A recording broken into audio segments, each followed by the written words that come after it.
Hello, everyone. Welcome to another episode of the Next Young Crusaders. I am your host, Nita, and today I have the honor of speaking with two of the most influential producers and songwriters in our music history. From shaping the Minneapolis sound alongside Prince to creating timeless hits for artists like Janet Jackson, Usher, and Mariah Carey, their sound has defined R&B and pop for decades. With multiple Grammy Awards and inductions into both the Songwriters Hall of Fame and the Rock and Roll Hall of Fame, their impact on music and culture is truly unmatched.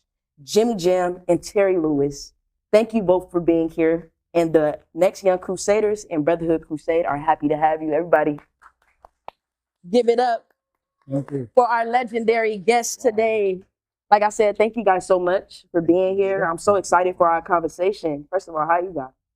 Good. Wonderful. After that beautiful introduction, how could we not be great? Thank you so much. I'm glad I could make you comfortable. I got a few questions for you here today. And we just gonna get started. Sounds good? Cool. So, All right. So you've created the soundtrack for so many people's lives. When did it first hit you that your sound was a standout? wow. I think, we kind of grew up studying the greats, from the Motown days, from the Philadelphia International days, and all of that. We had a lot of great influences. So we just wanted to try to make music that was, I guess, on that level. Mm, And we learned in our early days playing in bands, we learned to play other people's hits. mm. And that was sort of our education, if you will. But I don't know. I think when we got, when we finally put a record out and finally heard it on the radio for the first time was really exciting. I'll never forget that. But it was really when we came under, I will say, the tutelage of Prince Mm. back in 1981, when the time started. Right. And that's the thing that really made us feel when we were going out in front of audiences and playing songs, and they were recognizing them and singing along with them.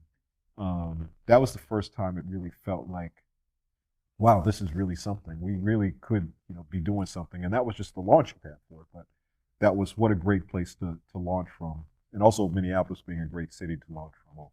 Yeah. Yeah, and I would say my thing would be when we created the control record for Janet. Mm. We created it specifically with the idea that we would want to hear it coming out of all the houses in the neighborhood Right. and out of the cars in the neighborhood. Mhm. And as it was released, that started to happen. Yeah. Mm. So it was like mission accomplished. We Right. felt like really good about what we had created. Right. And I'm sure it's so like just I don't know if you guys still get that off feeling, but being able to look back and see like where you started, like you said, the 80s under the tutelage of Prince, and then now being here where you got so many, it just things have changed. You got TikTok, you got streaming services, and people are still referencing, using you guys. I hear you guys' songs on TikTok all the time. Like it's trending. So you've been nominated for the producer of the year more than anyone. What do you think got you there, or specifically made your sound stand out? I think we always tried to give everybody their own sound. When I say everybody, the artists that we work with. We always wanted to give each artist their own individual sound. Mhm. And so when we first started off, I remember our first really big hit record was SOS Band, Just Be Good to Me. Mm-hmm. And people then came after us and said, give me one of those, give me one of those. And we said, no, we'll give you something, but it'll be different. And then I think we did Cheryl Lynn Encore after that. Mm-hmm. We did Didn't Mean to Turn You On, Sherelle after that. We did, I think, Alexander O'Neill after that, so on and so forth. So the idea was give everybody their own sound. And I think that contributed a lot to sort of our longevity, if you will, but also it made the artists feel like they were each getting their own kind of stamp of Jam and Lewis, but in their own way. So it sounded like their best records. Right. And that was always important for us to try to do that. Mm-hmm. Mm-hmm. And you were mentioning you guys started kind of just doing covers and stuff. So Yeah. to hear that, and then you guys did covers, you guys made sure to cater to the artists and their sound. So that kind of like helped you shape your own sound, you would say, within Yeah, that. I always say that it's the stitching. So we make a suit for someone, Mhm. and you can either take it off the rack or you can custom make it with the color, the material, single-breasted, double-breasted, all of the different things. At the end of the day, if you're the artist, now you have a suit that you wear and people don't go, oh, that other person should have worn that suit, right? It's perfect for you. The stitching, if you look closely, the stitching may be the same. There may be some things in common, but we want the artists to always feel that they have music to be proud of, you know. And as we sit here 40 years after Control with Janet, Right. she still performs those songs, but is proud to perform those songs. So I think that was really our goal. Okay. And you mentioned Janet, so I want to ask a question. Your work with Janet is definitely iconic. What made that creative partnership work so well? I think Janet is just one of those artists that is willing to trust and try anything. As an artist, you have to be able to let your guards down and have people see you better than you see yourself, and trust that they're going to guide you in a great direction. And Janet is one of those people, man. If you ask her to do something, she's all in. She's just going to do it. And I think that's why the marriage worked well with us, because we like to try a lot of things. So, and so we're always experimenting musically and just kind of conceptually. Yeah. And so Janet was a perfect match for us. Do you guys feel like that shaped which artists you like to work with? Like having a what I say, like a preference more so. Like I like artists specifically that kind of let me go in there and do my own thing, or you like artists that know what they want and bring it to the table, and then you kind of could just copy paste their idea. I think you hit on something very important. Artists that know what they want. I think with Janet, we saw that, you know, we always studied the people we were going to work with, particularly if they had records out before we worked with them. We would always study very intensely about what worked, what didn't work, what key they like to sing in, so on and so forth, the different things that worked. And with Janet, she had made 2 albums before we did Control, and they were sonically perfectly fine albums and all of that. But what we were feeling was missing from those albums was when she was a young girl, she had such, what I call it a feisty attitude. It was all this attitude. We didn't feel like that was there. So we thought that if we worked with her, we could bring some of that attitude. So we get very aggressive tracks. Like the other music that was out around that time, you know, Patti LaBelle or Anita Baker or, you know, artists like that, it was a softer thing. So with Janet, we wanted to go very hard and very aggressive, you know. So What Have You Done For Me Lately, which ended up being the first single, just had all this attitude about it. And I think that was the thing that kind of separated Janet from everybody at that point, and allowed her to, as Terry said, when you're a creative person, you just go off the inspiration of someone. And Janet was so inspiring because she was willing to try everything. I think trust is the word that was very important back then. She just trusted us to do stuff. If we told her like a song like Nasty, when we did Nasty, she sang, first of all, she sang it very high. She started, you know, sitting in the movie show. We said, no, sing it like when you had the cold the other day and you were kind of going, sitting in the movie. She said, really? Yeah. And so anyway, she trusted us on that. And of course, when she heard it, she loved it. But I think that's the kind of thing, you kind of get the trust and the inspiration, and then that's how it all works together. You guys are still incredibly active today. And with the new project in the works and Vegas residency on the horizon, can you share what fans can expect from your upcoming music and what excites you most about performing live in Vegas? Well, I'll start with the second part first. What excites me most is the journey. And I always say the journey is the most important part of it all. And I hope I never arrive. I hope I never see the destination, because that way I'll always be active and have somewhere to go. Because I don't know if I arrive, well, what can I do? So I just want to keep trying different things, learning different things, working with different people and being inspired. That would be to the second part of the question for me. So I forgot the first part. Well, because my hard drive is full. It's okay. Yeah, random access memory. Yeah, Yeah. I'll spin it. It's spinning the rainbow wheel on the Mac. So for us, I think the other part was kind of about our live show in Vegas. Yes. And what makes it special to me, first of all, is performing our music. When we started off, like I say, we were performing other people's hits when we were growing up. And so now we get a chance to perform our own hits. And that's something that we can check off the box that we haven't had a chance to do yet. But the other piece of it for us is we're excited because we get to do some storytelling and we get to kind of get into the anatomy of creating the songs. So it's literally hearing the songs you love performed by the people that actually created the songs, with the stories that go behind it, the little things sonically that maybe, and we brag a little bit, we think we play our songs better than anybody else because we know all those little ingredients that went into the production of the song. Right. So we think when you hear the versions of the songs that we do, it will sound very special to you, but also then you'll hear the little tidbits of stories that go into it, why it was created, why a certain sound was used, why a certain sample was used, so on and so forth.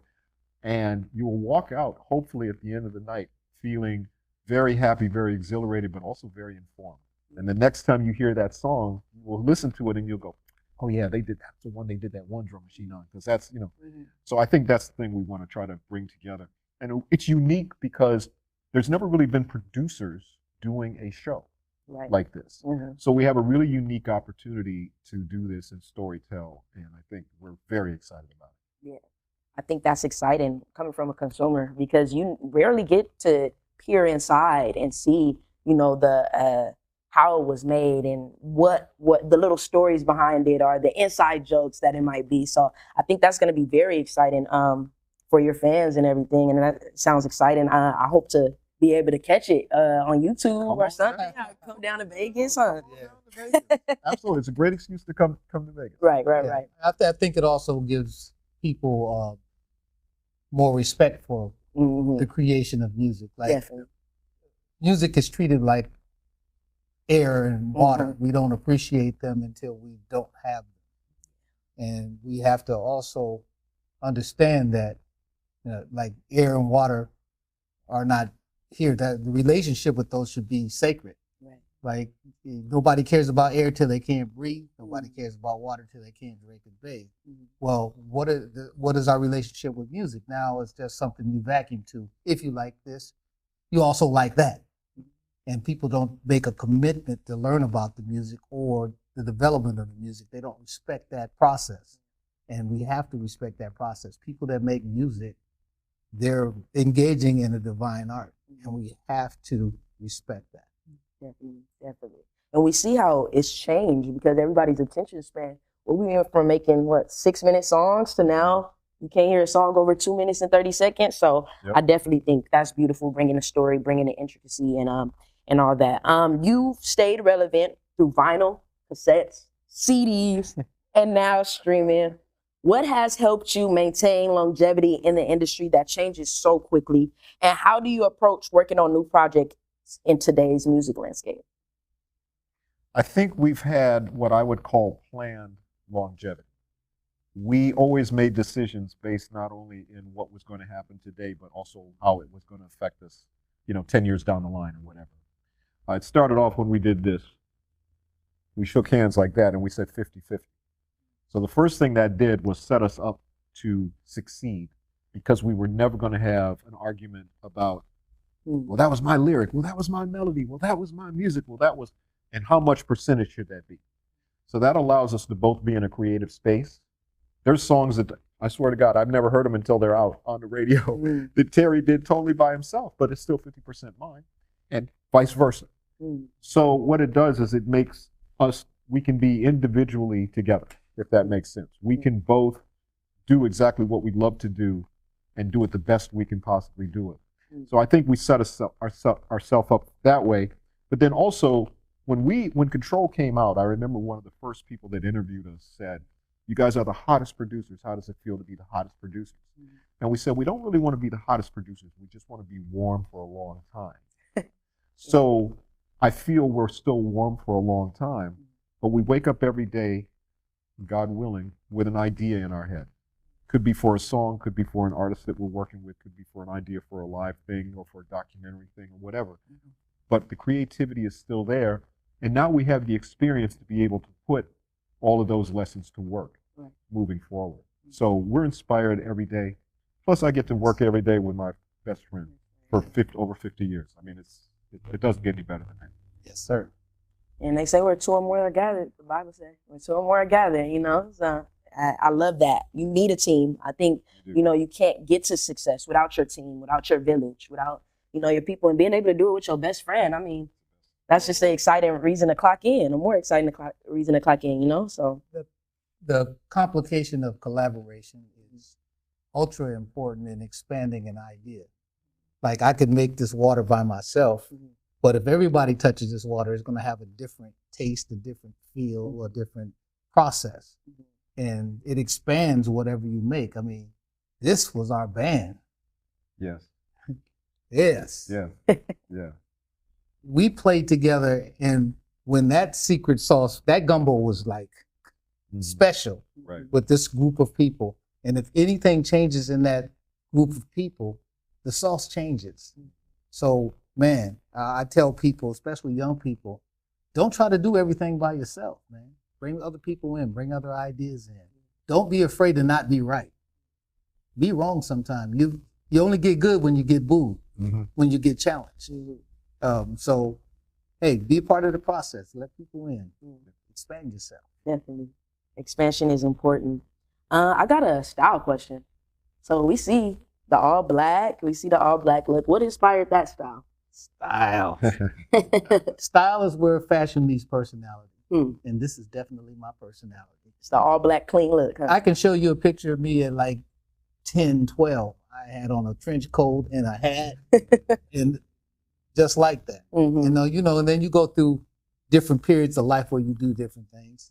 I think I wore jeans for about a year. Right. Because, you know, too much butt and thighs, I couldn't do that. So, you know, always in my family, traditionally, they wore suits and hats. My grandmother used to always say, gentlemen wear hats. And that was just kind of the way it was. So that's just part of my DNA. And if you go back to like my junior high school pictures, I'm wearing sunglasses. And my mom was so pissed off when she saw my yearbook picture. She's like, why do you have those damn glasses on? So I've always done the sunglasses. So we just kind of combined what it was that we loved and how we grew up. And Prince was very much along the line of whoever you are on stage is who you should be off stage. So if we're going to put these type of clothes on to be on stage, then that's what you wear off stage. So that was kind of the idea. And it's very comfortable for us. Yes, and I frankly wear glasses because my eyes can't take the light. Oh, okay. So you're not trying to be too cool. Or No, I am cool. Yeah. I don't try to be cool. I am cool. You is cool, but I wear the glasses because you don't want me to be up here looking like that. all right. But the other thing I'll say about that is one thing about the glasses is it reflects the light. So whoever we're talking to, it reflects the light back on them. And that's the way we feel about whoever it is we're talking to. So catch that light. Hey, I catch it. I take it. I got another question for you guys. For young producers, songwriters who want not just hits, but lasting careers like you guys, what is one lesson from your journey that you believe is important for them to understand? I would say quickly, nobody makes hits, but everybody makes hits. We just make music, and then you take it, you play it, radio plays it, everybody hears it, they like it, they buy it, they consume it, and then it's a hit. In my world, there's three kinds of songs: good songs, bad songs, and hit songs. And two of them are arguable. We can argue about what's good and bad, but we can't argue a hit because everybody makes the song a hit. Right. It's a team sport. Yes. We can make it, but if nobody plays it, nobody talks about it, then it's basically like the tree that falls on the forest and nobody knows about it. I like to say a simple thing, and that is, people always will say, hey, I'm waiting for my break. I'm waiting for someone to, give me a chance. And I always say, if you take the word waiting, get rid of that word, substitute it with the word preparing. I'm preparing for my break. I'm preparing for someone to give me a chance. And as James Brown says, if you come ready, you ain't got to get ready. So if we meet somebody somewhere and they say, I'm a singer, we'll go sing something. And they go, oh, well, I'm not quite ready. Voice is skipping out. Then you're not ready. So be prepared at all times. You never know where that break is going to come. Definitely.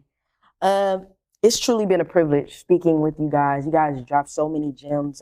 It's an honor It's such an honor to be in you guys' presence. Your work hasn't just produced hit records, it's shaped culture, inspired generations of artists, and set the standard for excellence in music. Thank you both for taking your time out to be here, to tell your stories, your insight, and give a glimpse into what's next for the both of you guys. I'm going to open the floor up to Riley so she can direct the questions we have for our the next Young Crusader interns, as well as Brotherhood Crusade. So thank you guys. Thank you. Riley, it's on you. Thank you so much, Nita. Thank you so much, Jimmy Jam and Terry Lewis, for coming in today. Yeah, thank you for the apprentices of Accelerated Radio for helping Mr. Kevin Nash make this event come to life. My name is Riley, and I'm going to be your Q&A conductor today. We're going to open the floor up for some questions from the scholars of Brotherhood Crusade. Scholars, when you ask questions, I want you to come up next to me, take the mic, introduce yourselves, then go ahead and ask your question. So first we have Miss Elenis. Hi, I'm Elena Stevison. I'm the president of the Brotherhood Crusade Youth Council. And my question is, was there ever a song or a time in your life that you felt like it wasn't good enough? And what did you do to keep going and not quit and do something else? Well, I think there's been quite a few of those songs. A lot of them we just keep to ourselves. We love them so much. we love them so much. We just keep them to ourselves. Just keep them here. I'll tell you, what's turned into one of our biggest hits of all time was a song that I thought of the original kind of idea for it, and I was so excited about it when I actually wrote it, and I couldn't wait to tell Terry about it. And then when I actually got to Terry, I was already kind of embarrassed about it because I was already like doubting whether it was any good or not. And Terry said, "How's it go, man?" And I said, it's kind of like the days of the week. I said, it's kind of like, I don't know, like Sesame Street or something. It's just kind of the days of the week. How's it go? How's it go? And I start going, Sunday, Monday, Tuesday, Wednesday, Thursday. He goes, "Oh, that's dope. Let's do that. And of course, that turned into Saturday Love, which is one of our biggest songs ever. But I doubted it. But Terry was the one that brought it to life and actually said, as he said, you got to have people that see you better than you see yourself. And Terry has always been that for me. So I think that was an example of a song that we doubted ourselves on, but then it came through in a big way. For Yeah, and then I have another one for you.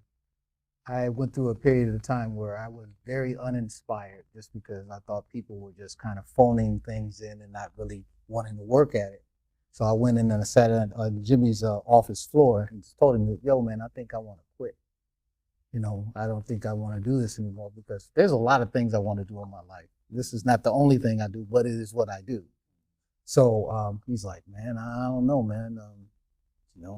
Sorry you feel like that because nobody can make you not feel like that." But in a heartbeat, God sent Usher into my life. And he just reinvigorated my whole concept of creativity and inspired me in ways that I hadn't been inspired for a while. And he kind of put the jumpers on my battery and got my battery rolling again. He got me jump started, and I've been going ever since because his creativity, his energy, his willingness to try things was inspiring to me. And so that's my guy forever. Yeah. Dope. Thank you. Thank you. You're welcome. Thank you. Next we have Keith. Mr. Keith, come on up. Hello, my name is Keith Morrow. I am the Vice President of the Brother Crusade Youth Advisory Board. Thank you guys for coming. It's really amazing being able to see you guys because a lot of the music that you guys helped co-produce and create was the music that actually influenced my childhood, right? Like I grew up with that music because my parents grew up with that music, and that's what I was hearing within the car. It helps strengthen our connection, and I wanted to ask you guys about your connection because oftentimes you hear within business relationships, don't mix friends with business or don't mix family with business. So I wanted to ask, how are you guys able to keep such a long-standing, beautiful friendship throughout your 40 years of working together? Well, I think once again, foundationally, creatively, we first of all did the 50-50 agreement. So any of the songs that we write, it's just 50-50. So that, once again, that sets a foundation of longevity. because it means like we're not thinking about next week or the next song. We're thinking about a career, about having a lifetime together, which we've had. But I think Terry has a saying which is respect, respect, respect, and I think what we do, everything is based in respect. I respect what Terry does. He respects what I do, and I also love whatever it is Terry loves. Even if it's, Terry mentioned Usher. I actually worked with Usher before Terry did. And when Terry was feeling that way, I was like, man, if Terry could only meet Usher, and it all happened the way it was supposed to happen. So I just think that's, we intentionally, like I say, longevity, we've intentionally been very, we want to be together. We can't imagine doing it without each other. Mm-hmm. And we just figure it out. And I will say the other thing is we've never had an argument. I say there's, argument is different than a disagreement. An argument is something you're trying to win. A disagreement is something you're trying to solve. So the way we look at it is if we have differing opinions on something, we're trying to find a solution to it. We always are trying to be solution-based because it's not whether it's my way or his way. The best way wins. And so the best way becomes apparent when you're not trying to win an argument. Plus, if I win the argument and he loses the argument, why would I ever want to see my partner lose at something that I had something to do with? That's right. So that's the way we look at it. Yeah, don't get mad, get busy. Yep. Thank you, guys. Thank you. And next we have Miss Tanaya. Hi. So I had a question about working creatively with people. Since I also collaborate with people on songs and stuff, I was wondering, have you ever disagreed like creatively on a song? And how did that song turn out? And do you have any advice with when you disagree with that someone? What are some things that you do? Every day. When you're collaborating, that's just part of the whole thing. Like I said earlier, like you can't get good until you get rejected. Don't be in my family, that wouldn't survive. We're gonna put everybody down all the time, and you just have to power through it. But one thing is for sure: if you try everything that you can possibly try, you will have a good idea of what can happen, and then you pick what's best. What's best wins over what's good or what you like. So always look for what's best in anything. Like even music I don't like, I try to find something in it or about it that I do like. There's songs that I've heard that I don't really get why they're hits or why people like them so much. And then maybe I'll go to a club and I'll see the way people react to the song in the club and I'll go, ooh, now I get it. Now I get it. Yeah. I will tell you one song we worked on that turned out to be a huge record. We did a song called Human for the Human League. And they didn't like the fact that we had a singer singing on the song named Lisa Keith doing the backgrounds on the song. And they said, I don't think we like that other girl on the song. And we were like, okay. And it was because there were two girls in the group that wanted to be part of the vocals on the song. So out of the adversity of that, Terry came up with the idea to there's a spoken part on Human, where at the end of it, the girl goes, while we were apart, I was human too. So that part of the song never would have existed without the argument or the whatever that we don't like that other girl. Yeah, the pushback on the way the song was done. So a lot of times out of adversity comes great creativity. And I think Human is a great example of that and turning into a huge #1 record. Yeah, it's kind of like Michael used to always say, we have to challenge ourselves. Yep. And so we challenge ourselves. Yep. Let's try it. Let's try something different. Let's try something more.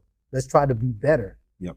And then you'll know if you can or you can't. But Right. if you don't try, you think the first thing that you do, your first idea is it, then you'll never explore the possibilities.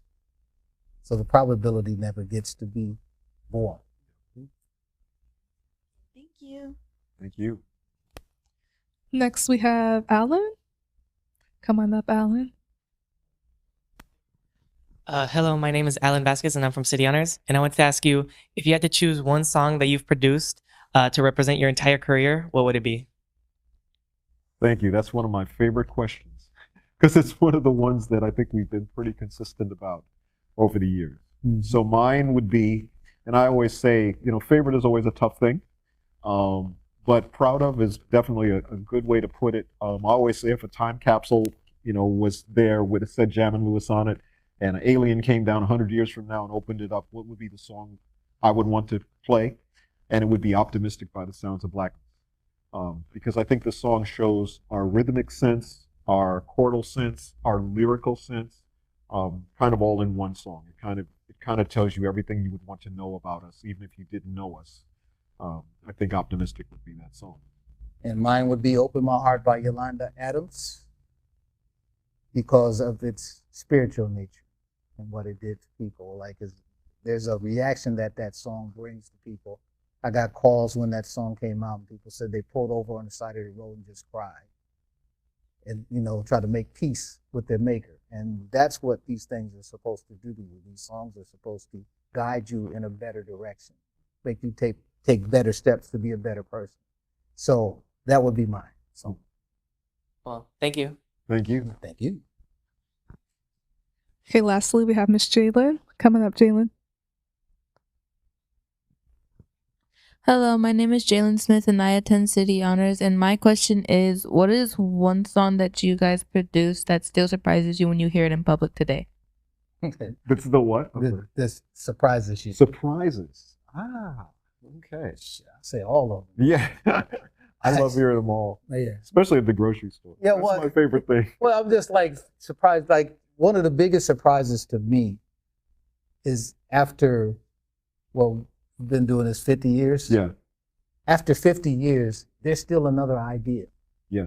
There's still another possibility. There's still something else to do.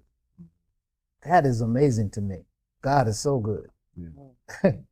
All the time. Yeah, we just have to go along for the ride. That's all we got to do. So I think all the songs really surprised me, and I'm grateful for all the creations, but I'm grateful for the opportunity to again get to create tomorrow. Yeah. So that's how I feel about it. Agree. Thank you. Thank you. Thank you. Good question. Thank you, everyone. Is there anyone else that didn't have a chance to ask another question? No. Okay. Thank you so much. Thank you. Thank you. Thank you. Thank you, Riley. And thank you guys for joining us for our very special episode. Like I said, we had two legends, Mr. Jimmy Jam and Terry Lewis. Thank you so much for being here. We're here with the next Young Crusaders. We have Brotherhood Crusade in the building. We're here at Accelerated Radio. Be sure to tune in to all our future episodes at acceleratedradio.net. I'm your host, Nita. We got Terry Lewis and Jimmy Jam. And thank you guys. Thank you, Nita.